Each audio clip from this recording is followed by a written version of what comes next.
everybody, and welcome to another video from the Geek Gossip. I'm Jack Higgins. And I'm Artie Higgins, and this is a podcast where we talk about movies, comics, and all things geek. Yeah, like always, we're super pumped to talk about everything new in the nerd world, but today, we have a very special guest joining us for our first ever video interview. Yeah, and none other than Daniel Warren Johnson on the podcast for the third time, YouTube channel for the first time. Daniel is just such a legendary creator in current comics, such an all-around awesome guy. Can't wait for you to see this interview. Yeah, Daniel is just super awesome, super talented. He's done so much work for Marvel, DC, and Image. Yeah.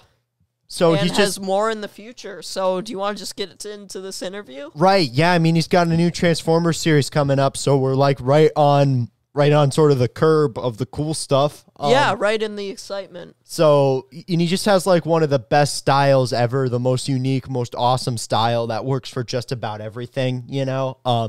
So I'm super excited to talk to him. Yeah, totally. Let's get him on here. All right. So joining us now is modern comic superstar Daniel Warren Johnson. What's up, guys? Thanks for having me. We're good. How are you? We're good. I'm good. I'm let's see. It's a muggy day here in Chicago, but I have central air conditioning, so no complaints. Nice.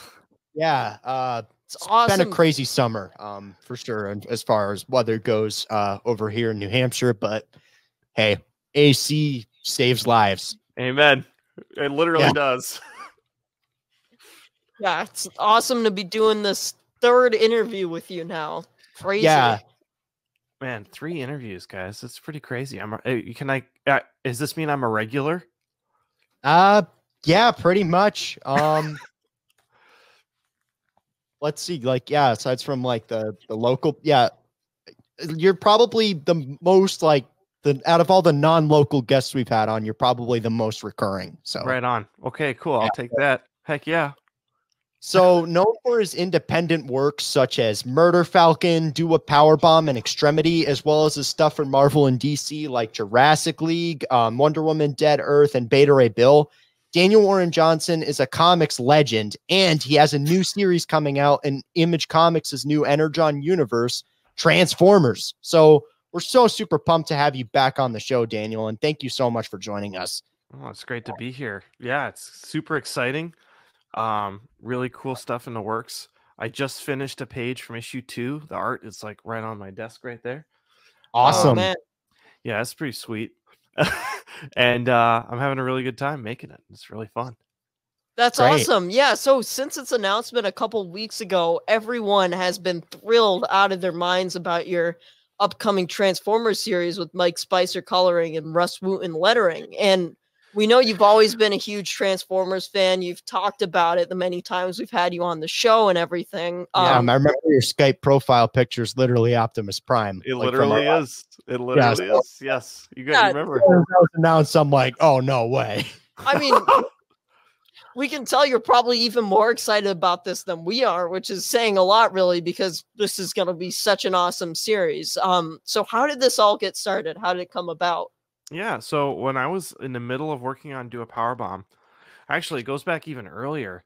So Skybound was making a pitch to Hasbro for the license, and I think maybe I was working on Beta Ray Bill at the time, and this was in the early part of this is like maybe like June or July of 2021, and so I hadn't even started Do a Powerbomb yet. I was still finishing Beta Ray Bill, and the Skybound called me and asked, "Hey, we're pitching, and we really want to have like a drawing by you in the pitch to Hasbro." And I said, "Sure, as long as I can draw Bruticus." You guys remember Bruticus? No, not really. It's like it was a Decepticon, like he's like the tank version of Devastator. So it was like tanks and army helicopters and stuff. Cool. Yeah. And like really it was more of like a season 3 character, season 2, 3. And so I drew Bruticus, and I think that helped them get the pitch. But anyway, so it started there when I did like an actual like pitch piece for Skybound. And then from there, in 22, last year, like maybe in the summertime, Skybound called and said, we got the license, we're really excited about it, and we'd love you to write and draw the first arc. And what do you think? And I was like, oh, wow. So I had to think about it because, to be totally honest, I'm being really straight. My main joy is writing and drawing my own stuff, like Murder Falcon, like Do a Powerbomb, like Extremity. But to be totally straight, like, it takes so much work. Like, Yeah. making a new universe from scratch is Right. oh, it's brutal. Like, it just takes so much more time. So, you know, when working on like Wonder Woman or Beta Ray Bill, I'm kind of like approaching a project with the toys already in the box, already made, Right. and I can just kind of play with them and have fun, and the stakes are a little lower because I don't really own the characters, you know. And so I was like, I really wanted to jump into my next creator-owned thing after Do a Powerbomb, but nothing was ready. Like, I just didn't have anything down under my feet yet. So it was actually the perfect opportunity for me to do Transformers as soon as I was done with Do a Powerbomb, because I would just, you know, I do love Transformers. Like you guys said, you know, it's been like a huge part of my life since I was a little kid, and it was the perfect thing to have fun with, honestly. Like, and literally toys in the box ready to be played with. Like, Yeah. it's fun to make my mark on a universe that's been such a huge part of my life for so long, for sure. Exactly. In a lot of people's lives, because it's had like a multi-generational power over 30 years, which you can't really say about much other franchises. And what I think is one of the craziest things about this new series is that it's actually part of a new shared universe from Image Comics featuring, you know, Transformers, G.I. Joe, even some original characters. Robert Kirkman, I know because it's Skybound, is really participating into it. So, like, what are some chances, like, you're going to do other stuff in this universe, or is this going to be like a Transformer-centric story, or will like G.I. Joe characters pop up? So for sure, it's going to be mostly a Transformer-centric story, especially for the first arc, because it's kind of the kind of thing where, like, in order to get like a good Transformers foundation, we're really kind of sticking to the roots. But because it is a shared universe, the opportunity, like you said, for other universes to kind of come in and kind of like get in on the sides of the storytelling and of the action is definitely something that is going to happen. I'm not going to pretend it won't. Okay, cool. And there might be a few surprises, some quick visual cues that you should look out for in the first few issues of Transformers, for sure. Awesome. I mean, we'd really love to see one of your own original ideas be worked into the Energon universe. Is that something that could happen? I think I'm going to see if I can sneak a Murder Falcon line into issue 4. Okay. Yeah, we'll see. So keep an eye on issue 4 and see if anything reminds you of Murder Falcon. Cool. All right. It's basically just going to be little Easter eggs, though. Like, you know. All right. Because I mean, I remember, like when we were planning for this question, I'm like remembering how, like, with Do a Powerbomb, you would like draw Easter eggs like into the crowd. Like you put Murder Falcon there, you'd put the main character Prime. Yeah, you could literally put Optimus Prime in there. Didn't you put Batman in there too? Put who in? Didn't you put Batman in there? I think I did. Yeah, I did. Okay. Put Batman in. We put everybody in there. Don't tell DC. I'm like, well, Artie, I mean, I'm sure there's going to be Easter eggs, but I don't know, like, is it going to be like, how far do you think you'd get with that? Do you think like just references and Easter eggs, or do you think like full on like cameos or something? I think maybe cameos if they're like in a kid's bedroom, you know, on a poster. But I think that's about as far as it'll go. I don't think Murder Falcon's coming in to help out Optimus Prime fight Megatron anytime soon. I wish, but no, it's not happening. That makes sense because it'll still help the gravity, but it'll still feel awesome and cool and stuff. So yeah, like if you know, there's going to be a lot of people reading Transformers that will never have heard of Murder Falcon. So right, yeah, you know, they're like, who's that Falcon guy on that guy's poster? Must be some random thing. Who knows? That's sad, but it's true. Yeah, maybe they'll look it up if it's self-advertisement. Maybe. So, I mean, Transformers is just a massive universe with tons of Autobots and Decepticons to work with. Even more factions like the Predacons, Dinobots, Insecticons, Constructicons. List goes on and on. But so what characters is your series going to be focused on the most? So for this series, it is mostly a back to basics kind of thing. We are starting from scratch, and it's going to be kind of it's taking a lot of influence from the original cartoon, which is the thing Okay. that I've connected to most as like a kid. Um, and I was born in '87, so I actually missed the initial airing of Transformers, but it replayed all the time after school when I was in like kindergarten, first and second grade in the Okay. '90s. And that's how I got my experience with Transformers initially. And of course, the movie that came out in 1986, the animated movie, which is there any chance you guys have watched that? Yeah, it's 3 times. It was my Three. favorite movie when I was Yeah. 11 years old. Galvatron.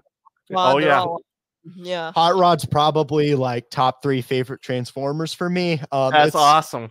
like I don't care that like all the G1 characters die in the first 20 minutes. It's an awesome movie. Yeah, totally. So well Galvatron- done. I just got it on UHD, like on like Super Blu-ray or whatever. It looks so good. Oh wow. It's still one of my favorite movies of all time. Like you said, like I am sad about all the G1 characters dying, but it's still like actually a good movie. Like it's still well Yeah. done. It's so Right. it's so exciting and colorful Like too. the visuals. Yep. The Yeah. animation is awesome. The Like, I mean- animation is great. Oh, so I will say, you know, I'm treating the movie kind of like my visual Bible for the first arc for sure. Okay. Awesome. Yeah. Yeah. That's gonna And- rule in your style. Oh yeah, and I've actually I told Mike this as well. My colorist is like, just you know, if you're ever not sure how to color something, just look at the 1986 movie and go crazy. That's awesome. That's the best advice ever. Yeah, dude. Like just sending him like movie stills of like you know the amazing background paintings that they did for like every That scene sounds of like that fun. movie. You know, I am a you know, what can I say, guys? I mean, it's Optimus Prime for me through and through. It's just you know, a staple in my life since I was like friggin' 5. So you know, a lot of the story does revolve around Optimus, and kind of I really like tying in the human element to the story as well. So expect to see some human characters that you may have seen in a TV show, and I'm excited. You know, it's a challenge to write, which I've never really had to do, like write big robots talking to small humans. Yeah. You know, there's like this like visual difference there that is a challenge, and honestly, like the whole book is actually really hard to draw because I'm drawing them a lot. I'm drawing them pretty cartoony, and I'm drawing them like the cartoon pretty much. And there's so much negative space on like their arms and their legs, you know, because like they're big robots that like don't have a ton of detail, you know.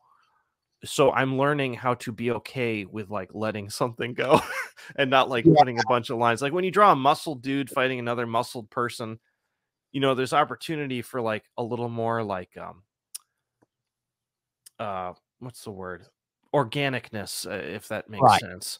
Whereas when you're drawing like Optimus Prime like doing a suplex on somebody, you know, that's tough. You know, Yeah, it's like all blocks. So it's a fun challenge and one that I'm figuring out. But yeah, dude, it's great. It's Awesome. Yeah. So like any chance like any characters from the movie like RC and Hot Rod will be worked into the story? Oh, RC definitely. Cool. I can't speak to Hot Rod just yet, but I also really love Hot Rod. And Yeah. you know, I just think out of the way, Hot Rod. That's like a classic scene. But for sure RC, for sure Cliff Jumper, big fan of Cliff Jumper. And my favorite Seeker is Skywarp. He's the purple and black one, the F-15. Yeah, I was really excited to see Soundwave in the Decepticons photo that Mike Spicer shared. Oh, so we're going to be seeing all the different cassette tapes and stuff in this too. Oh yeah, I love Soundwave. I love those cassette tapes. It's so fun to draw him. You know, it's a challenge again to like. It's not a bad challenge. It's kind of kicking my butt, which is why I'm talking about it so much. Like trying to figure out how to draw them in a way that's dynamic and fun and like energetic, you know. And when like that thing that Mike Spicer shared, that was just the lineup of all the Decepticons and all the Autobots that Skybound really wanted to do for like promotional purposes, but that was like some of the first drawings I'd ever done, and it's just Transformers standing, and it was so hard to draw, and I was still figuring it out. So now I see it now, and I'm like, oh, I could do this so much better now. But oh well, in the past. Right. Yeah. Well, that's kind of just sort of how it is. Like, I don't know, the more you draw, the more you progress, and the more you draw one thing, the better you get at that one thing. So I'm sure, like, looking back in hindsight, it'll always seem not as good as it was, as it could be now. But that's, I don't know, but how else do you progress, you know? So Totally, dude. And like, I didn't even really get, like, with any mini series, any art that I do, the art style of the actual characters does not really get solidified until like middle of issue 3. You know, you'll notice like at the beginning of like Do a Powerbomb, Cobra Sun looks a lot different in the end of the series than he does in the beginning. Same with Lona. You know, I was kind of figuring out how to even draw my own characters. It just takes time. And there's an evolutional there's an evolution that happens that I think is very normal and is very healthy, that happens when kind of taking on a new project, and you just kind of figure out the ins and outs of the characters as you start making them. And it's just part of the reading experience after the fact. yeah, that's awesome. So we were also really psyched to see your new story in the Darth Vader Black, White, and Red comic. I mean, wasn't that sweet? That was awesome. I can't even put into words how epic and amazing that story was. I had to read it twice in a row. It was that good. Oh yeah, awesome.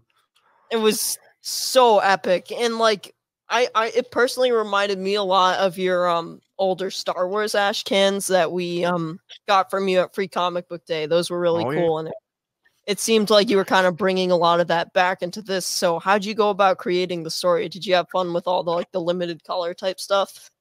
You know what's so funny is, like, I mean, I feel like you guys know, like, a lot of times I try and bring something relatively emotional to the table where, you know, maybe I make someone thinks about something twice, or that's the goal, right? I'm trying to like make something that's like a little bit deeper than maybe what you might normally get. And the prompt, so because when Marvel asked me to do this project, they give you like a little like paragraph which says, here's kind of the vibe we're looking for as you make a story, right? And this the paragraph is like, this is about Darth Vader like being a total badass. He should not be feeling bad about himself. He shouldn't be thinking about his kids. He shouldn't be thinking about like, am I doing the right thing? He should just be like, the prompt basically said he should just be killing people. I mean, like, no remorse, just like full throttle, you know, bad guy tales. And I'm like, okay, I can do that, you know. Psyched when you read that. Oh, I got super psyched. So I was like, one of my favorite things in the Star Wars movies is when rebel pilots die. And I just wanted to have an excuse to like draw a battle where like the TIE Advance just wrecks a bunch of rebel pilots. And so I wrote this insane script that's just off the walls. And in the original script, Darth Vader, he doesn't choke out the pilots inside their ships. He actually just crushes all the ships at once. Oh my god, that's insane. Oh, it was so cool because like they knock out his lasers and he's just like starts crushing ships. And Lucasfilm, after reading the script, was like, I don't think we could do this. So I had to change that a little bit, but it was fine. It was still fun. It was really fun to draw like the rebel pilots getting choked out, and yeah, and yeah, so fun. The ground battle at the end was epic too. Oh, I'm so glad they let me get away with this. There's in that transport, you know, that transport's heading to the rebel base, and there's like one of the rebels. He's like, any sign of the transport? And the leader's like, no sign. They're totally gone.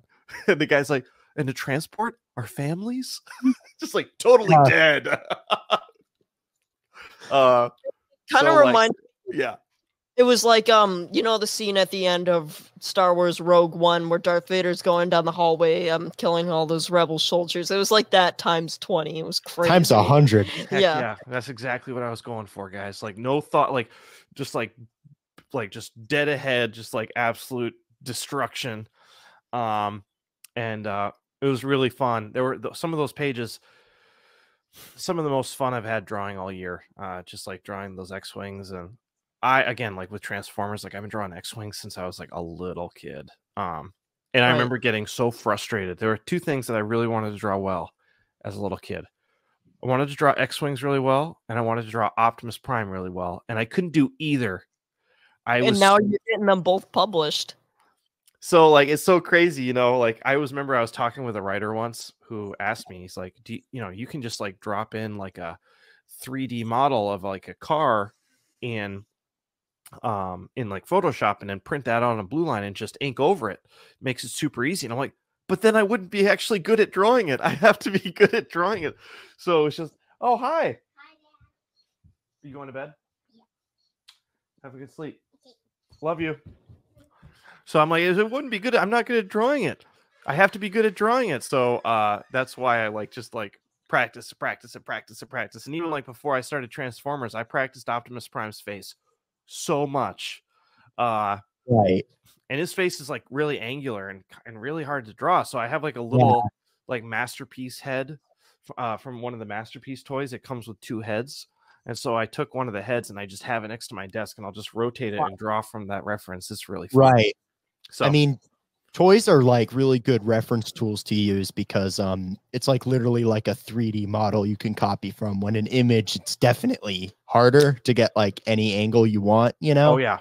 And especially with like Transformers too, because they're so blocky, like, right. You know, like sometimes like, you know, I'm a nerd, right? So I will take pictures of my own toys. Okay. I don't put them online, but I will do it. I will take pictures of them and they will look pretty good. Like the toys that people make now, like the companies make, they're crazy awesome. Right. So like expensive too. So harder to play with, but like I will play with them. I will take them out of the box. I'll take pictures, like I'll set them up, I'll pose them. And so you get kind of a feel of like these characters in a 3D space that does make it a lot easier to tackle the art for.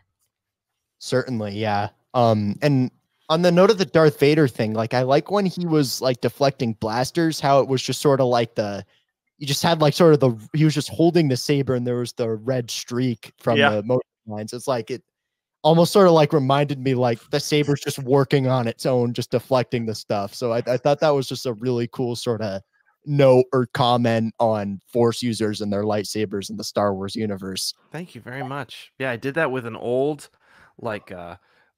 crappy, house painting brush, like it's like really wide, and I just dipped it in a big thing of ink and just went like super fun. That's brave. Like I would like. That's crazy. Yeah. And like, so did you like practice it on other pieces of paper first, or did you just go right ahead? I did practice it. And it's messy, but it's fun. Like, you know, it is brave. You do got to kind of like brace yourself and just go for it. But when it pays off, it feels real good. Awesome. Yeah, and the inking was so awesome in this story because it's kind of black and white. There got to be like a ton of crazy inking stuff. Like at the beginning when there's like the moon that like the spaceships are flying past, like the detail and the inks on everything is so awesome. Thank you very much. Thank you so much. It means a lot, guys. Welcome. Yeah, it's just so cool. It kind of reminded me, like, have you ever seen the 2-dimensional animated Clone Wars cartoon from 2003? Yeah. Okay, cool. Yeah. Oh yeah, I love that stuff. It's because it's like just Mace Windu taking on like 1,000 battle droids at once. It's like that's dude. Like totally like what I'm like. Hold on a sec, like that's just what it felt like, but with Darth Vader and in your style, and it's. I definitely think that's cool because there hasn't really been anything like that in Star Wars since, well, that, you know. That's awesome that you mentioned that because that's one of my favorite, like, Star Wars things outside of the actual movies, for sure. It's really fun. Yeah. I mean, I love the 3D Clone Wars, but there's just so much style and life and, like, unique influence to that. And it's like, it's honestly something I think more people need to see for sure. And like, so I was really excited when they added it to Disney Plus because I hadn't been able to see it prior to that. So I remember I had to buy the DVDs a long time ago, and they were like $50 each, and I paid them gladly. Really? This is like before Disney got them. My God. Oh, wow. Yeah, and I was like, "Yep, sure, I'll pay that. I need it." Yeah. And it's like it's cool too because like there were so many like different like pre-Disney Star Wars. There was so much like creative freedom from like the extended content and like so much like stuff of just people just like kind of like what you said about like just playing with the toys, you know, just sort of like going far out, doing whatever they want in that universe. And I mean, everything's a lot more cohesive now, but is it as fresh or creatively free? Like, I don't know if that you can really say that about modern Star Wars. You know, it's something that I kind of miss, honestly, like about that old Star Wars days, like a lot of Yeah. the stuff Right. that was happening at Dark Horse. And Yeah. Yep. So I Now am it has to glad. be all interconnected and all this, like all these limits on it, which is cool to see, like an anthology series like this Darth Vader one, where like creators like you can just really do whatever they want freely in the universe rather than having it tie in with this Disney Plus show and this movie that's going to get delayed 5 times and stuff like that. Well, I will say that one thing Marvel / Lucasfilm made me change is one of the Rebel pilots was crying out for his mom, and I was not allowed to keep that in the original page on the page. No. Yeah, he's like, "Oh God, mommy!" They made me take out mommy. See, if it was a Lego game, they would have allowed that. Yeah, exactly. Like I can That's swear, funny. I can swear. Like it isn't like one of like the clone troopers somewhere like scream "mommy" like after you blow them Probably. up. I don't know, but yeah, it was awesome. I was like really excited to see that. Like I've read like tons of Star Wars comics, but nothing beats that. Like Thank you. that was like I cannot stress enough how awesome that was. So you're actually our first guest we ever had do the lightning round the last time you came on. Not sure if you'd remember. I remember so what do you a little bit, say? but let's do a lightning round. I'm ready. All right, cool. yeah, we've got some more questions. No repeats. Yeah, the drill is we start with some favorites, then we go to some this or that's, and it's got to be lightning quick. Got it. All right. Favorite food? Cheeseburger, smash burger style, smash patty. You know, like like not the thick burger, the skinny ones. Okay, cool. Favorite band? Me Without You from Philadelphia. Cool. Favorite TV show? Probably Deep Space Nine if I have to choose one. Oh wow, like not above Next Generation? 100% above Next Generation. I love Next Generation, but like you get way more better seasons out of Deep Space Nine than you do out of Next Gen. Deep Space Nine, the first season's brutal, and it keeps getting better and better and better till the 7th season is like transcendent. And Next Generation's like seasons 1 and 2 are terrible, and then 3 through 5 are great, and then 6 starts going down, and 7 sucks. So okay, yeah, you finish on a high note with Deep Space Nine. I remember Next Generation, when I started watching it, I'm like, man, when are they gonna get to the Borg? You know, so it does take a while to get going. Yeah, dude, you got a ways to go. Yeah. Favorite ice cream flavor? That would definitely be buttercream birthday cake from a brand out here called Jenny's. It's real good. Wow. I just thought of another one off the top of my head. What's some of your favorite guitar gear? Okay, favorite guitar gear. My favorite guitar that I own is a Collings I-35 LC. That's out in the living room, which I play all the time. And then you can't see it, but there's an orange Rocker Verb MK Rocker Verb 50 MK3. Oh, nice. It's an amplifier. It's right here. I use an orange amp too. Oh, awesome. Orange amps are amazing. And then I have this. I'll show you really fast. This isn't like that. I have an old from 1988. This is the guitar that inspired. This is the guitar that inspired Murder Falcon. That's Jackson, right? Jackson SL1, a soloist from 1988. It's neck through. Jake plays the same guitar in Murder Falcon. It's got the 3 switches here, and obviously a different color scheme and obviously different headstock. But Murder Falcon would not have existed without this guitar. This is like, I will never sell this, even if my family is if my family is hungry. I still won't sell this. Wow. Okay, that's special guitar. All right. So Autobots or Decepticons? Autobots. Nice. Okay, going with the good guys. Pancakes or waffles? Pancakes, 100%, always. Dogs or cats? I'll never turn down a waffle if there's only waffles for a choice, but pancakes if there's a choice. Mm-hmm. Dogs or cats? Dogs. Okay, cool. Predacons or Dinobots? Dinobots, just because they were one of my favorites as a kid. I still love the Predacons though. Okay, cool. Grimlock's probably my favorite of all Yeah, time. Oh, I got the toy right here. Kirk or Picard? Picard. Yeah.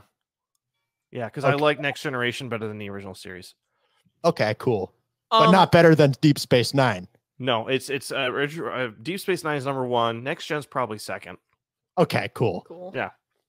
Fender or Gibson guitars? Fender all the way. Gibson, get out of here. Really? Oh yeah. Really? I mean, Here's I like Gibson. I have a Gibson that my dad got me when I was in college that I will never sell. It's a Gibson SG, and I do love that guitar. But you know, if I have to choose, it's got to be Fender, bro. Yeah. Artie, your first guitar was an SG, right? Yeah, entry level SG. You guys Really, I honestly thought you would have chosen Gibson because it's a little bit more in the heavier music direction. Yeah, that's true. But I love super strats, and that all comes from strats. So Yeah. Here, this is my Gibson SG. This guitar is incredible. Right. It's from 2006. It's all mahogany. It's been beat to hell. And you'll see here, you can't really tell, but the neck has broken 3 times. The headstock's caved in. My God. Oh, wow. Yeah, I've gotten it fixed 3 times. It's still playable? Oh, it plays great. It just Awesome. yeah, it's broken like in 2 different places right back here. And so it's a little rough right here, like if you put your thumb like way up here, but I never play it. You know, nobody plays a guitar up here, so yeah, it's all good. It still plays great. It still sounds amazing. There's so many nicks in it. I've dropped it so many times. Oh boy. But again, this is another guitar I will never sell because my dad got it for me when I was a kid. So I can say the same with my SG too. It was the sad day when that guitar broke. Yep. Oh, the guitar broke. Yeah, it did, but we yeah. were able to duct tape it back together, but that's what led to me upgrading to the Les Paul. That's super punk rock, bro. Just not very safe. So okay. Grogu from Mandalorian or Gizmo from Gremlins? Definitely Grogu. I'm not a Gremlins guy. Nothing wrong with it. It's just never really connected. Okay, cool. Yeah, I mean, Gizmo's the OG, but Grogu, I mean, he has the Force. So, like, come on, that's super cool. He's also way cuter.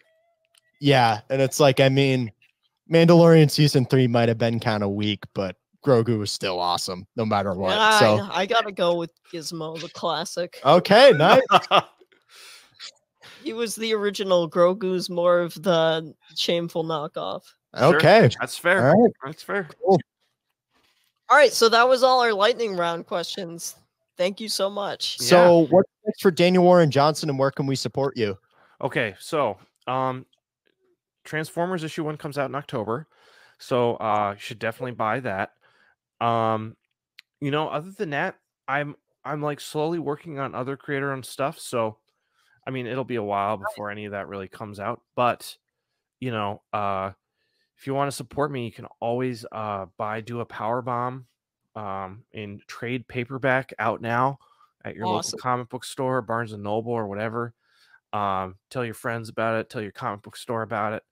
I'm still really, really proud of that one, and I just, you know, I really feel like the story is something special, and I'm really happy that I made it. So that's the way you can support me, is like buy my comics. And then you know, if you just Google my full name, Daniel Warren Johnson, you will find me. One thing I will highlight is I have a YouTube channel that I go live every Friday. It's called Friday with D-Dubs. That's my nickname that my comic peers have given me.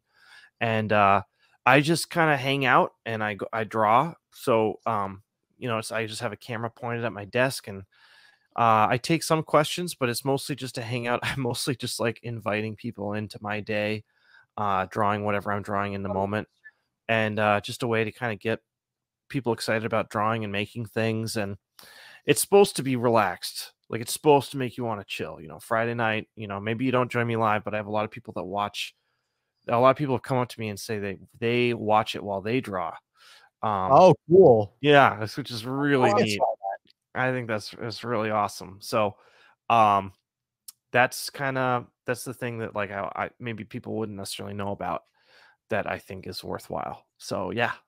Yeah, definitely. It's a lot of fun. Yeah. If someone's watching this interview, they're on YouTube. So as soon as you're done watching this, if you haven't already, go subscribe to Daniel. Yeah. It's literally just a couple clicks away. I don't think that's too much to ask of people. I'd appreciate it. Yeah, we can the more even, the merrier. Mention you and link you or whatever in the description too. And now something else I kind of wanted to ask you. Now I know like you've been attached to like a whole lot of your stories, well, probably just about all of them, and you've created so many characters, but out of like every like creator-owned limited series you've done over the years, which would you say is your favorite if you had to choose one? I think it's probably, for the most part, it's going to be the thing that I've done most recently. And that would be do a Powerbomb. I'm just really happy with how I was able to stick the landing. I'm happy with the character designs. I'm happy with the story. That one is my favorite as of right now. It's my favorite comic I've ever done, actually.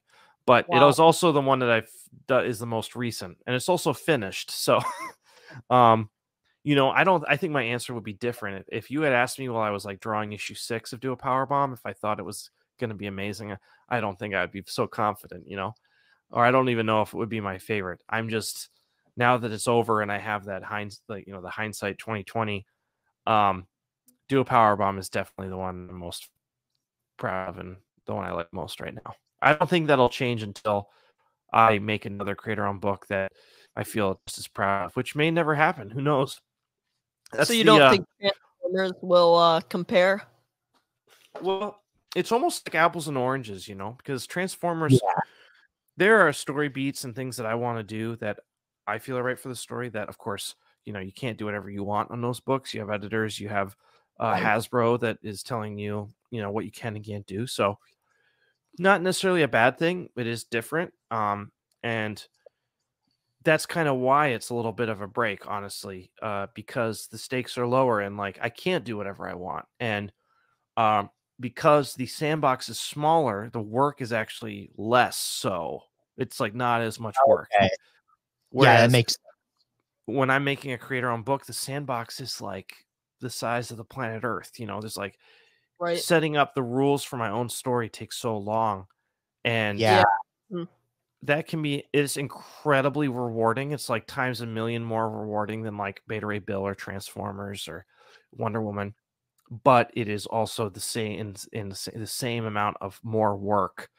So I think, I mean, I look at my stuff like Transformers and Beta Ray Bill, Wonder Woman. I'm very proud of those things, but I don't look on them in the same way that I do my creator-owned stuff, which is kind of like an extension. They're like a third, fourth, fifth limb. That I've like sculpted out of like out of the dust. Feels like out of midair. I don't know where the stories came from. I don't even know how I made them. But they feel a little more magical to me because of that, you know. And it's always like this crazy, every time I make a new book from scratch, it's like, how am I doing this? It feels like magic every time, and it feels like a gift. And that's something that I treasure. It's a feeling I treasure, and it's something I try not to take for granted. And it makes it that much more special when a creator-owned book of mine will come out. You know? That's awesome. Yeah, dude. Yeah. Before we end it here, I have one last question. Do you think we will be seeing Grimlock in this Transformers series? I mean, I cannot say exactly. I would be very surprised if I'll tell you this. I'd be very surprised if he doesn't show up. Okay. That's a good answer. Awesome. I'll take it. Cool. All right. Yeah. Like, I mean, Grimlock's just my favorite because he has like that Hulk or Cookie Monster speech pattern that I think is really cool, especially for a giant robot. And just dinosaurs are just the coolest thing ever. And he even looks cool when he's not a dinosaur. And I don't know if you can say that about everybody who can turn into a dinosaur. So I love Grimlock. I love Grimlock. All right. So thank you so much for joining us. This has been an awesome interview. So cool to be starting up this YouTube channel and having Daniel Warren Johnson on again. So awesome. Thank you so much. Jack and Artie, thank you so much for having me. It's been an absolute pleasure. Yeah, you're just one of Glad to hear it. you're just one of those guests that we're always, so incredibly grateful to have on. And it's just always really been great to, keep doing awesome interviews with you. And the fact it's like we're able to consider you a regular. It's just a huge honor to be able to know you and just hang out and stuff. So it's always great to have you on. So thank you so much for making time for this, because we know you're really busy. So we really appreciate this a lot. Thanks, guys. It's my pleasure. And I'll see you in October, or I'm sure I'll see you at some point. I'm not sure when I'm going to come to New Hampshire, but we'll make it sooner rather than later. Yeah, all right, that'd be awesome. See you at Jetpack or something. Heck yeah. We'll definitely reach back out next time something big hits from you, which I'm sure will be soon. October, so, yeah, October. Yeah. We can talk about Transformers in detail. Right. Yeah. Awesome. Can't wait. This time there's stuff you can confirm or deny because it'll actually be out. So all right. So see you soon. Take care and good luck on all your future projects. Thank you guys so much.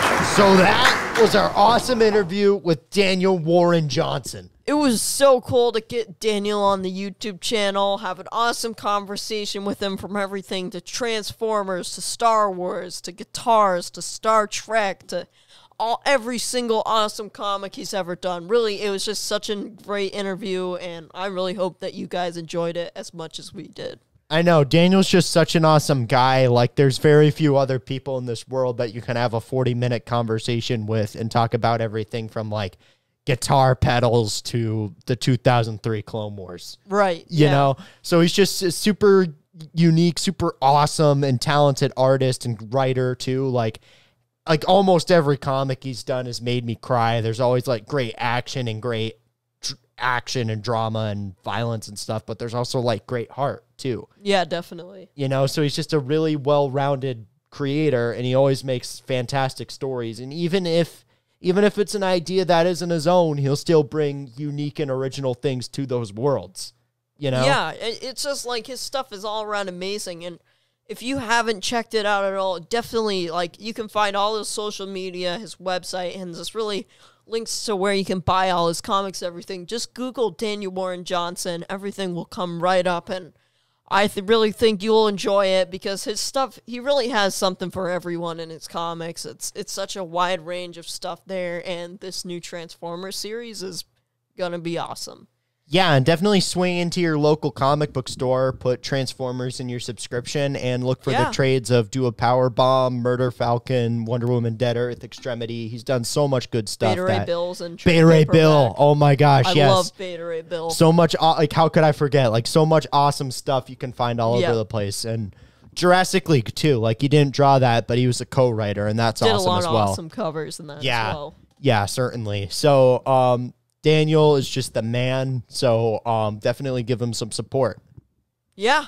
So this is going to have to wrap it up for our first ever Geek Gossip video interview. We hope you enjoyed this video. But thank you so much for watching, and you can like and subscribe and leave a comment, and definitely hit that notification bell if you want to know when new episodes come up. And you can also follow us on Instagram. Our handle is the Geek Gossip _podcast. You can follow us on Twitter, the Geek Gossip P1. Facebook at the Geek Gossip Podcast. Yeah, and you can go to our website, thegeekgossip.com, where you can send us an email, buy our merch, read some of my old blog posts, though I probably won't be uploading new ones. I'll just do them as YouTube videos instead from here on out. But if you like the content I've done in my solo stuff so far on the YouTube, that's pretty much what my old blog is, if you still want to read those. So, is that everything? Vote in the battle poll. Vote in the battle poll. Yeah, we're going to get battles going on here too now. So is that everything? Yeah. All right. So thank you so much for watching, and we'll be back soon. Till next time, remember, the Force will be with you. Always.